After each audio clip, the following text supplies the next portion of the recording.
Hey guys, it's Jennifer from Live, Laugh, Love to Read.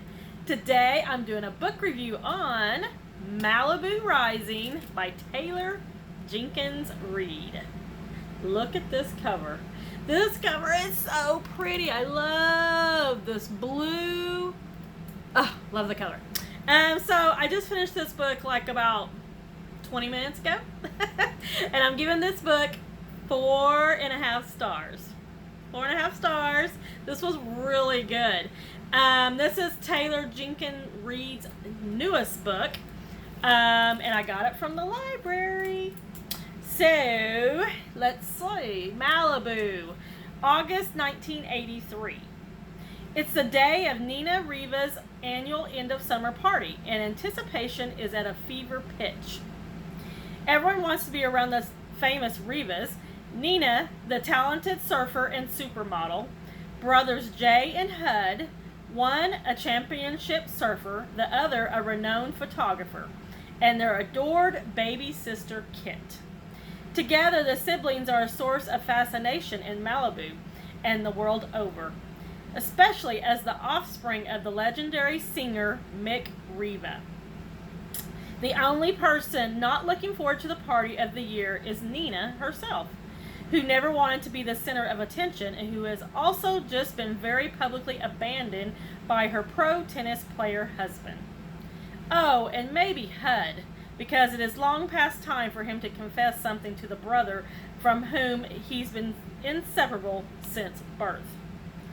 Jay, on the other hand, is counting the minutes until nightfall when the girl he can't stop thinking about promised she'd be there. And Kit has a couple secrets of her own, including a guest she invited without consulting anyone. By midnight, the party will be completely out of control. By morning, the Riva mansion will have gone up in flames. But before that first spark in the early hours before dawn, the alcohol will flow, the music will play, and the loves and secrets that shape this family's generations will come rising to the surface. What? So, our story is basically happens in one night. So they're having their famous Riva sibling party that they have every year, and they are all well known. Nina is a surfer, and she does modeling. Jay, which is the brother, he is a famous surfer who's won all kinds of competitions. Hud is the other brother who photographs Jay, so he's known for his photography. And then we have Kit, who Kit is not known for anything really, but she's the kid sister, and now they are all grown now. But our story goes back and forth in time, which I love when it does that. It does tell the story of their parents, Mick Riva, and their mom's name is June. So it tells a little bit of their romance in the beginning, and then Mick Riva is their father, who is a famous singer, and he is not in their lives for most of their childhood. Their mom is a single mom, trying to make ends meet and all this, and then she dies. And then Nina, who is 17, and all the other kids are younger than her, she takes over, and then when she's 18, she gets guardianship of them. And so it does tell us that too.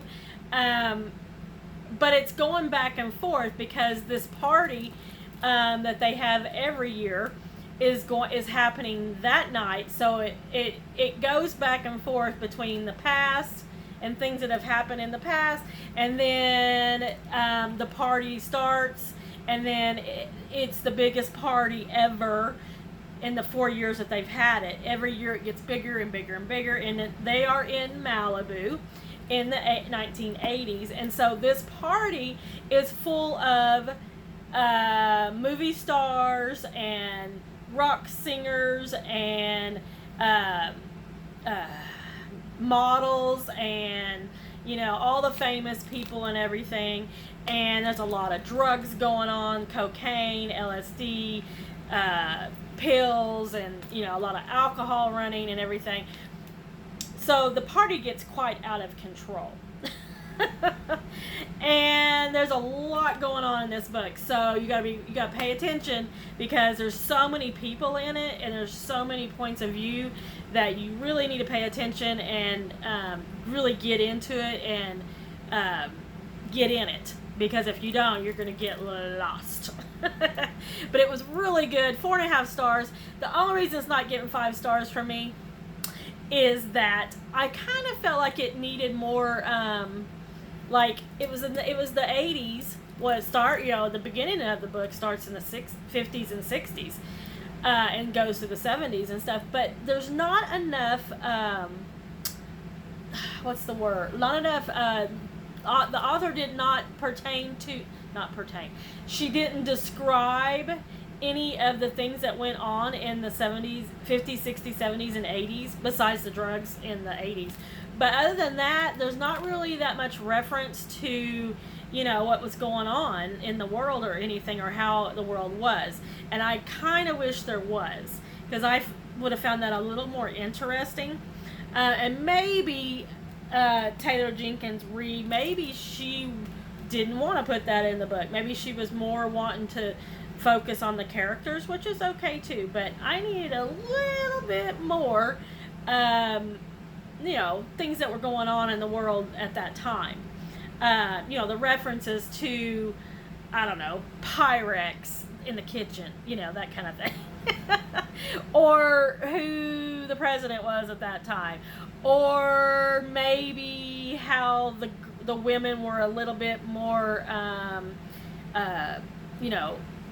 family oriented, and they stayed home and didn't work, and things like that. I needed a little bit more. And I actually was born in 1969, so I grew up in the 70s and the 80s, and I kind of felt like I wanted a little bit more of that, that nostalgia of like the 80s, 70s and 80s music, and reference to that maybe. Just some of that I think would have fleshed this book out a little more for me. But it still gets 4.5 stars from me. It was really good. I really enjoyed it. And bonus, I got it from the library, so free. And I have to say, I never buy books now.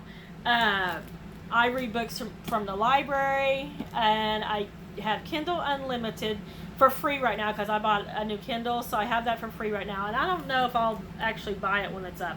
Maybe. And then I read books Amazon Prime, and then I do Kindle books on the library site for free also. So yeah, I never buy books anymore. But yeah, it was really good. Have you read this? Have you read it? Here's the jacket. And this book was pretty long. Let's see, 369 pages. 369 pages. That's a pretty good book. Pretty thick. I liked a little bit bigger book, but I liked it. I liked how it ended. I liked how she ended the story and all that. I liked it. It was really good. Yeah, really good. Have you read it? Let me know in the comment section below what you thought about it and what you think about Taylor Jenkins Reid. I have loved all of her books except for Daisy and the Six, I think is what it's called. Did not like that one at all. But that's okay, because this one I loved. It was really good. So, we're going to talk about my hair. So yes, I got a haircut, and I went really short this time. I'm liking all of it, except for I don't like this part. Don't like that part, but that's okay. I'm loving it, and also makes my glasses really pop, which I like. And also we're going to talk about something else. If you haven't seen, let's see, I did a series of, what do you call it? Little free library tours in South Dakota, and I did show this in part 3, but I'm going to show it again because I absolutely love it. So a few weeks ago when we were in South Dakota, I got this. Let's see if I can move you out just a little bit. Oh, and then you can see it. I don't know if you can see it, darn it. So I got this tattoo. Okay, here's the top. And here's the bottom. Isn't it awesome? Oh my gosh, it's awesome. So I got this tattoo in Rapid City, South Dakota. Let's see if I can stand up just a little bit so you can see it. Oh, there you go. There, now it's too dark. But there it is. I love it. I love it. And the guy did such a good job. 3 hours and 15 minutes in a chair. But it was totally worth it. I absolutely love it. And let me know in the comment section below if you have a book tattoo, because I'm totally interested if you do. And that's all I got, guys. If you like this video, how about a like? And while you're here, how about a subscribe? Don't forget to check back for more book videos coming up soon. Thanks, friends. I'll see you next time.